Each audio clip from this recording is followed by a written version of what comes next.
Well, thanks for everybody coming out and joining us through Zoom. I really appreciate it. Excited to start the season. It's great to have everybody back on campus. We've pretty much had a real good majority of the group back for the last 3 or 4 weeks, training and doing captain's practices and work with our strength and conditioning coach. So it's been a good summer so far, but nothing really replaces when everybody's back and you can really start officially training. Couldn't be more excited for the season. Got a great returning group, got some real new, fresh faces, and I think we're, kind of ready to go. We've got some things to take care of today, as you guys all know, with media and uniforms and pictures, etc. But the guys just couldn't be more excited about starting training tomorrow morning. Really looking forward to it. It's been a long summer, I think, for guys in terms of I think they wish the season started 2 months ago, but we're here, we're ready to go, and looking forward to it. So I can't wait to start talking about our team and see where we can take this group. We'll go to questions. Just a reminder, raise your hand if you want to jump in for a question, introduce yourself, name and affiliation. We'll start with Anthony. Anthony Paradiso from Jersey Sporting News. It's okay. Jim's a Ripley. We have a big returning group coming back. Just talk about what that's going to mean, having 12 players with 8 or more starts from a year ago. Yeah, I mean, the returning group, I just missed you a little bit there, just about the guys that have come back and returning. Is that what you said? Yes, exactly. Yeah. Yeah, it seems like yesterday that some of these guys arrived on campus a few years ago. So it's a huge advantage for us as a coaching staff to have so many players that have been in the program now with us for the last 3 years. We bring back a lot of experience. We've got guys who have played in the most important games for us over the years. So that does bode well for our group, but it also really bodes well for our younger guys. They have a lot of people to rely on besides the coaching staff. So, we've got people like Tommy DeVizio, who has come back for his 5th year, who has been someone that we've relied on a lot since I arrived here, but he's also really bought into what we as a staff have been trying to push. He really is a leader amongst the group. Pablo Avila is a guy who has been a little unlucky with injuries over the years, but is always one of our best players and most important locker room guys as well in terms of helping us as a coaching staff. And we just have an older kind of core group that have been through preseasons with us. They've been through COVID. They've kind of seen so much that I'm excited for those guys to come in with a group that we feel is as strong as we've had here in a long time, but also a little bit of normalcy as well, coming in and having a traditional type preseason. They've sacrificed a lot being here on campus and working out with each other, and Ruben, our strength coach, for the last 3 or 4 weeks. So I'm very proud of how much time and effort they've put into it already, and we haven't even officially started. So it's a really good group, and we'll be relying on our older returning players a lot during this season. Glenn's up next. Hey, Jim, you've mentioned the players coming in early twice now. So is this the first time where you've really had what you would consider a satisfactory attendance to help you prepare? Or I'm not sure how much COVID played a role in how things went in the past either, but what do you think? Yeah, I think it's something that immediately when we got here, if we wanted to compete with the best teams in the country, we had to have some players, if not all of our players, commit to being here early in the summer. Some guys are taking classes, which is a lot simpler in that maybe they need to be here. But a lot of our players, it's a huge advantage, Glenn. We have so many players from within maybe an hour from campus that they are now have this unbelievable facility in the Rotkin, and they can come here on a daily basis and train with our strength coach and then play a pickup game with their teammates. And that to me is a big part of the culture that they're creating, not so much the coaching staff is creating, the players are creating, which is that's where it needs to come from. And not only is basic stuff of improving their fitness and and working on their game, but really working together as a group and appreciating each other. So I think it's really important the way college soccer is set up right now, having the ability to have them work together for 3-4 weeks prior to us starting preseason is vitally important. Dom. Hey, Jim. Dom Savino from Big Ten Plus. What's up, Dom? Just wanted to ask you a question about Ori Briscoe. We saw him get some time with the Puerto Rican national team in the offseason in the CONCACAF Nations League. What have you seen from him over the offseason? Yeah, Ari's going to be really important to us. We played him in the majority, if not all, the minutes of our spring season. With Oren had shoulder surgery.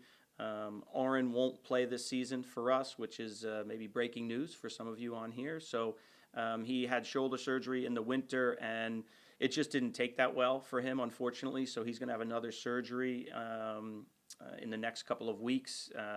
And he'll still graduate from Rutgers and finish up his academics here this first semester. But Ari had a great spring for us. Again, played in 95% of the minutes that we played in the spring season. The Puerto Rican national team is something that was a huge part of his development, I think, confidence-wise, training. He's a great kid. He's a phenomenal athlete, and we have really high hopes for him as a goalkeeper here at Rutgers. Well, Alex, next. Alex Carbonati, WRSU FM New Brunswick. Coach, thanks so much for your time. I really appreciate it. This team had a great start last year, 7-0-1. You were a top 25 team in the nation to kick off last fall. After that historic feat, things weren't that great. You finished 9-6-2. You won only 2 games after that great start. You fell in round 1 of the Big Ten tournament. You missed out again in the national tournament for the 5th straight year. How important is it for this team to start so strong, but also have a great middle, great ending, and put this team where it really wants to be? Yeah, well, I think we all want a great beginning and a middle and an ending. I think that's the ultimate goal for all of us, but it's just not that easy, and playing in the Big Ten is challenging. I think, I was really happy with our group last year. I thought we played really well in some very important games. It's a challenging conference, and losing to Indiana, I think in the first round of the playoffs last year, after beating them at their place earlier in the season, it was tough. But that's what happens when you play in a conference like this. Every game is super competitive. That's why kids want to come here and play. But yeah, I think the ultimate kind of goal for us is to again get a great first start to the season. Our schedule's a little bit more challenging, a little bit more travel at the beginning of the season, going out to Creighton and Omaha. But I think for us, it's always about can we compete with the best teams in the country. I think our roster is improved from last year, whether it's our players that were here on the roster last year getting better, which I believe they have, but also bringing in some freshmen that we think can push our returning guys or bring different elements to the game. So, yeah, listen, I think the ultimate goal for us is to get better and put ourselves in the mix for the NCAA tournament and be playing our best soccer at the end of the year. So we feel like we've built some good blocks there, but yeah, there's always room for improvement. But I couldn't be more kind of excited with this group. Eddie. Hey, Coach, Eddie Kalegi with WRSU. Kind of tying a couple of the other questions together. You guys obviously coming off of back-to-back seasons, finishing 5th in the standings in the Big Ten. And you've mentioned it, a lot of players returning. Training has been ramping up early and often this season. But you also mentioned the Big Ten Conference is really a gauntlet schedule. So what will be some of the biggest challenges and the biggest hurdles for you guys to overcome to try to take that next step in the conference?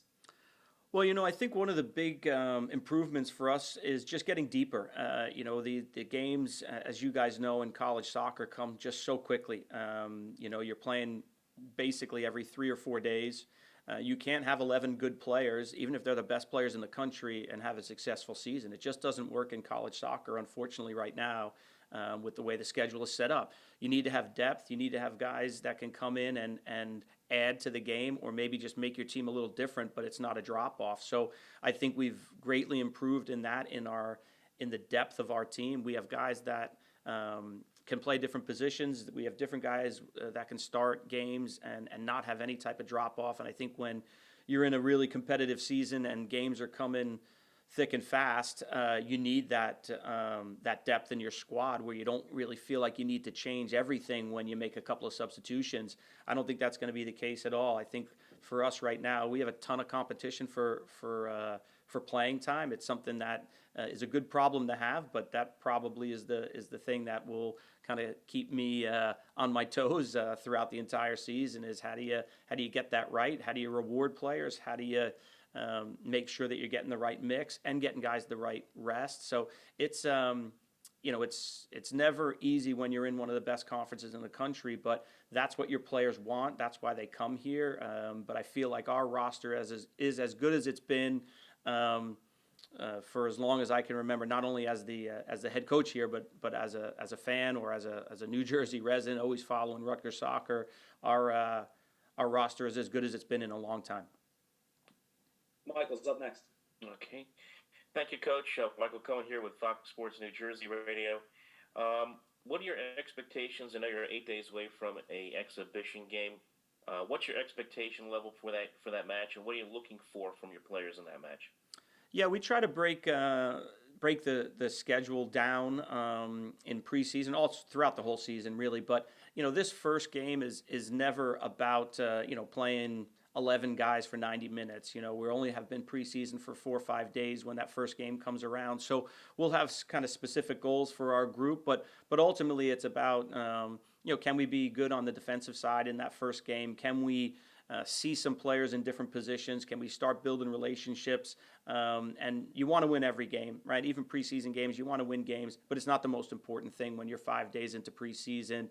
You could win a game, your first preseason game 5-0. You could lose 5-0, and it has no real impact potentially on your season. So we want to play to win every game. Of course, you're trying to create that culture of a winning mentality. But the reality is we're 5 days in. We're going to look at different relationships, different players. And as you guys know, the real games come fairly quickly. So there aren't a ton of opportunities to get maybe some players that haven't played a lot of minutes for us some minutes to show what they can do. So that first game against Monmouth will have a lot of that theme in it, while also trying to work on our fitness and trying to work on how we want to play. And the key for me in that first game is just building relationships with each other on the field and kind of seeing what we need to do in the next 5 or 6 days as we head into that second official preseason game the following week against Villanova. Go ahead, Aaron.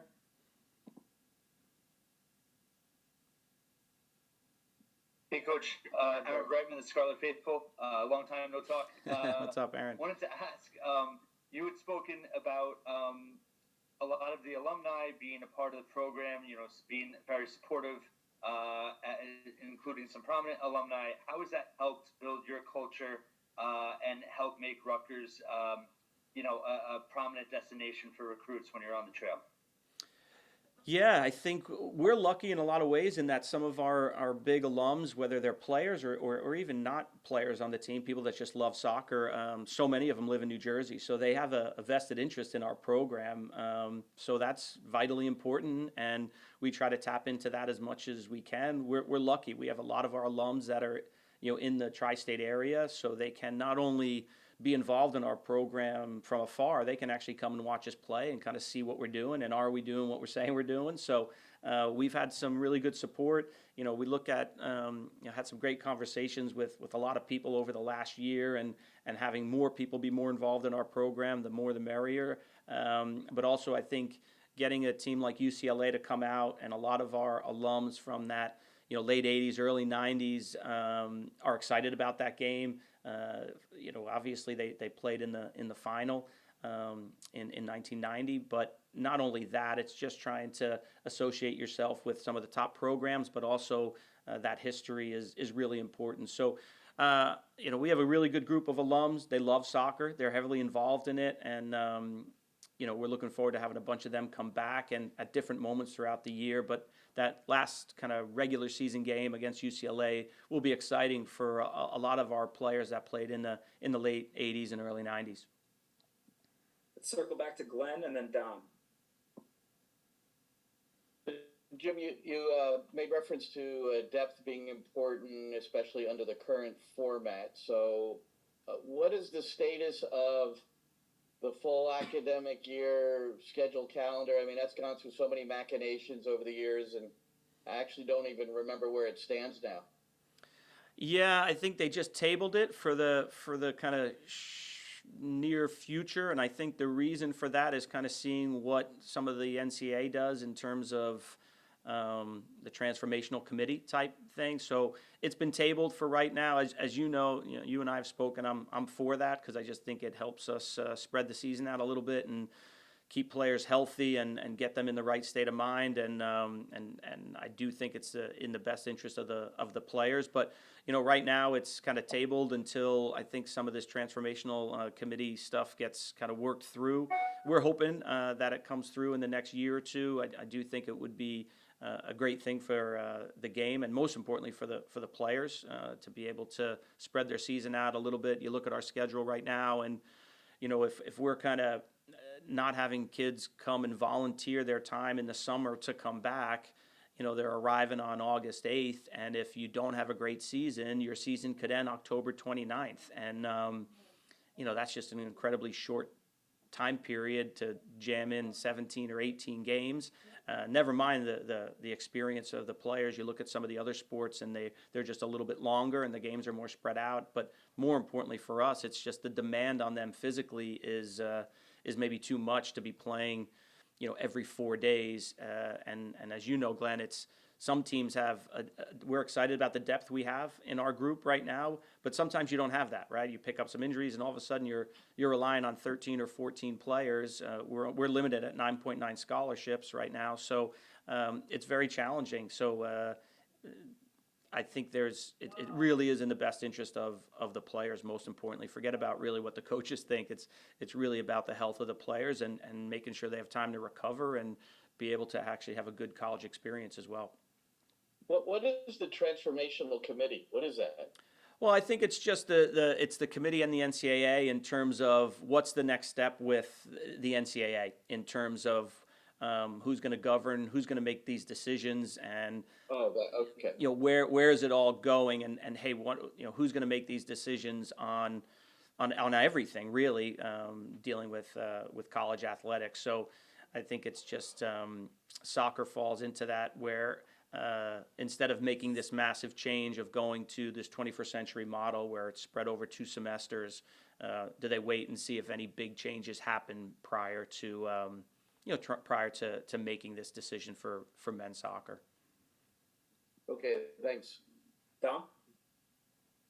Jim, you mentioned the fact that you get back a couple of grad students using an extra year, or I don't know exactly whether it's the COVID extra year or not, but having Thomas DeVizio back and Pablo Avila back, even in the first couple of days of practice with everybody together, what has the significance of their return meant? Yeah, really important. First of all, they're 2 different guys in that they arrived at different times. Tommy's a Scotch Plains guy right around the corner from here, was a big recruit, but he arrived here at Rutgers before I was here. So he's been someone that has handled the transition of a new coaching staff incredibly well. He's really bought into what we're selling as coaches, and on the field, off the field, leadership, everything. Tommy's been amazing for us, and being someone who is from Scotch Plains, a real soccer hotbed in New Jersey, and just being a really good guy has been a lot of fun for us as a coaching staff. And Pablo we brought in, and Pablo had officially finished his undergrad here at Rutgers in December, so he's already started his graduate degree. So he'll finish a graduate degree at the end of December. So it's been great for him academically, but Pablo is, if you ask anybody on our team who is, technically one of the best, if not the best on the team, he's always going to be in that mix. So he has an incredible soccer talent, and for us, we know when he's playing his best, he's one of the best players in the country. So His issue has been a little bit being unlucky with injuries, so we're working hard. He's worked very hard this summer. But both of those guys, I can't say enough about them as guys as well. Both academically, they've put a lot of time in. They're both from different kind of backgrounds, but they lead by example. We feel lucky that they're back here for this extra kind of COVID year. Let's go to Joey, and then we have time for one more after that. We'll finish with Mike. Hey, Joey Chandler with NJ.com. Hoping to do some features on your guys this year. I was just wondering if you could talk to us a little bit about your freshman, Nestor Cabrera, and what he's been able to accomplish this offseason and with the Guatemalan team.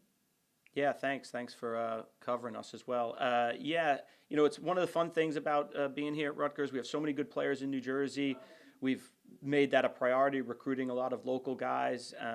Nestor's a perfect example, right here from Bridgewater. Nestor is from a really great family, and we've known him for a long time because he plays on one of the local teams here, PDA, and I've seen him play since he was probably 14 years old.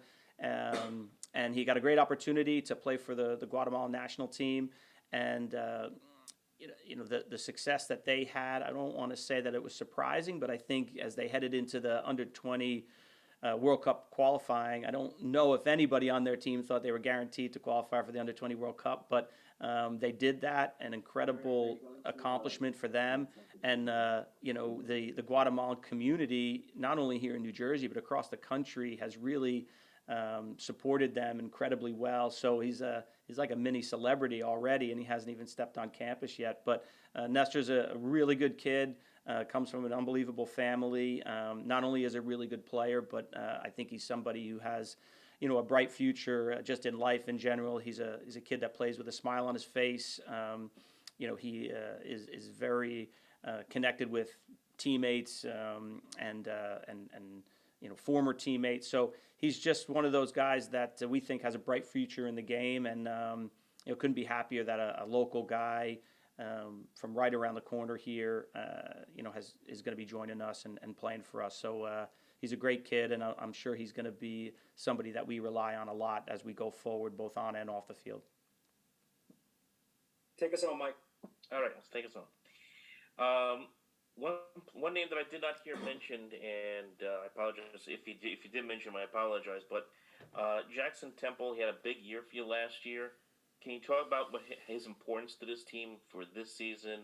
He is now a senior, obviously. And, what kind of impact do you think he could have this year to build upon the great year he had last year in 21? Yeah, I think it's just not only with him, but I think there's a lot of guys that have been now in the program for a while. Hugo and LeGuenic and Anthony O'Donnell and Chris Teo, among other guys that have been here for a while, have played a lot of minutes for us. And someone like Jackson, played immediately when he got here. He's scored goals every year for us. He's an incredible competitor.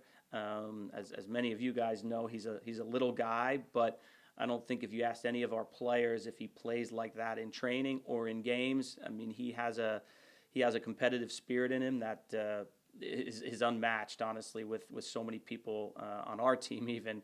But he is a special guy. He's scored big goals for us in conference, out of conference. So the expectations we have for him are incredibly high. But I think where he's going to really what he's going to benefit from too is as we've gotten better over the last couple of years, and especially this year, our roster is as good as it's been. It takes a little attention away from him, which I think he's going to welcome. Because there's times we play games and teams would really focus on him and kind of set their shape up or their defending to really try to stop him, which made life difficult. But I think we're going to have some more weapons that'll make it difficult for him to get shut down or double teamed. So I think he'll be a big benefit of the increased level on our team is going to benefit someone like Jackson. But he's had a couple of great years for us, and I expect him to do the same this year. Thank you.